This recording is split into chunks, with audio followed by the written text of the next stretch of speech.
సినిమాను తీయడం కంటే దాన్ని రిలీజ్ చేసి బయటకు పంపడం కష్టం. గౌతమ్ మీనన్ తన ధృవ నక్షత్రం సినిమాను 2018లో కంప్లీట్ చేశారు. కానీ ఇంతవరకు రిలీజ్ చేయలేకపోతున్నారు. ఆ రిలీజ్ కోసం గౌతమ్ మీనన్ చాలా కష్టపడుతున్నారు.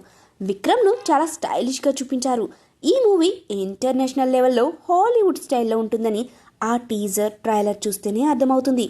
అయితే ఈ చిత్రానికి మాత్రం ఇంకా మోక్షం కలగడం లేదు. ఏ సమస్యలు అడ్డుకున్నాయో తెలియడం లేదు, కానీ సినిమాను మాత్రం విడుదల చేయలేకపోతున్నారు. 10-12 క్రితం చేసిన విశాల్ మదగధ రాజా చిత్రం రీసెంట్గా రిలీజ్ అయి మంచి సక్సెస్ను అందుకుంది. ఎప్పుడో తీసినా సరే ఇప్పటికీ జనాలు ఆదరిస్తారని ఆ సినిమా నిరూపించింది. మా సినిమాను 2018లో తీసినా కూడా గత వారమే షూట్ చేసినట్టుగా ఉంటుందని గౌతమ్ మీనన్ అన్నారు.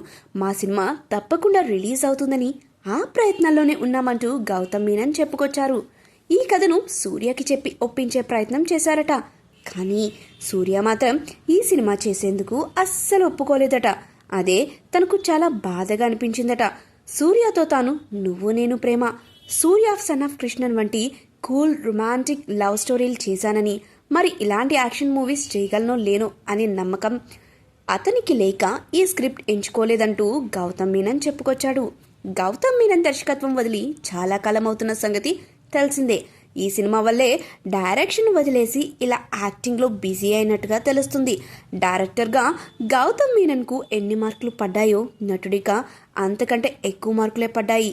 మరి ధృవ నక్షత్రం సినిమాను గౌతమ్ మీనన్ ఎప్పుడు థియేటర్లోకి తీసుకొస్తారో చూడాలి.